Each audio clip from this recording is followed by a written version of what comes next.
On ne cesse de crier à nos oreilles. Qu'avons-nous fait au bon Dieu pour mériter situation pareille? Devoir accueillir toute la misère d'un monde parti en vrille.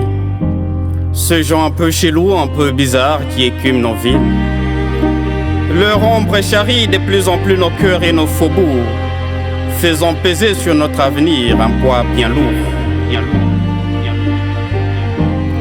Ils sont libyens, compatriotes du Muammar Kadhafi, solidaires qui a su hisser haut la Libye et ce sans rififi, mais dont le pays a été relégué à un Moyen-Âge éponyme, mis en lambeaux au nom d'un certain droit de l'homme.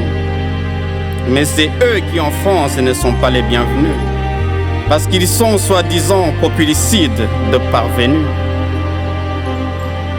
Ils sont congolais, compatriotes de Lumumba Patrice, ces héros arrachés précocement à la vie de façon inhibitrice, pour avoir osé dire non à la prédation des richesses du Congo, comme quoi le droit de l'homme savait s'adapter au tempo. C'est eux dont on dit qu'en Belgique ils ne sont pas à leur place, parce qu'ils sont soi-disant de parasites des émigrés rapaces. Ils sont irakiens, compatriotes de Saddam Hussein, l'ennemi désigné. Au nom d'une suspicion superstitieuse, l'Irak fut igné. La même folie a soufflé du Kivu à l'Ukraine, de Gaza au Soudan. Et il y coule chaque jour un peu partout le sang des innocents. Pendant qu'on vocifère et multiplie les restrictions sur l'immigration, personne ne se demande pourquoi tous ces gens quittent leur nation.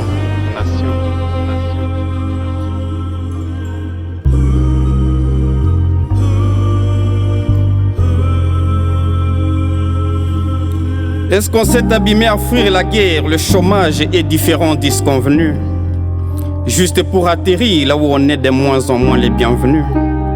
Là où des politiciens à l'imagination débordante surfent sur le sensationnel, faisant de l'immigration un sujet combien impulsionnel, au lieu de s'atteler à rétablir la paix et la stabilité dans le monde, et s'attaquer aux causes profondes qui ont foutu cette hécatombe. Nous sommes là par choix, nous sommes là par contrainte. On est la somme de douleurs refoulées, de larmes éteintes. On est en déréliction avec autant de rêves inaboutis. On connaît la résistance, la résilience, mais aussi les confettis. Nous sommes sûrement une partie de la solution et non du problème. Nous sommes cette France travailleuse, veilleuse, mais qu'on blâme. Nous sommes de ceux qui rêvent de solidarité et d'égalité. Nous sommes ceux à qui on a privé toute dignité. Nous sommes devenus cette famille récomposée, solidement bâtie, pour qui au propre comme au figuré, la France est la seconde mère patrie. Une mère aimante qui se doit doter de nos rangs, terroristes et criminels, car cela n'a aucun sens de la famille fusionnelle.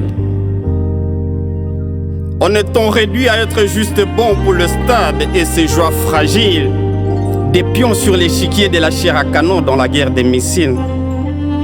C'est dans la riche diversité de nos origines et des couleurs de peau que nous pouvons ensemble porter haut les flambeaux.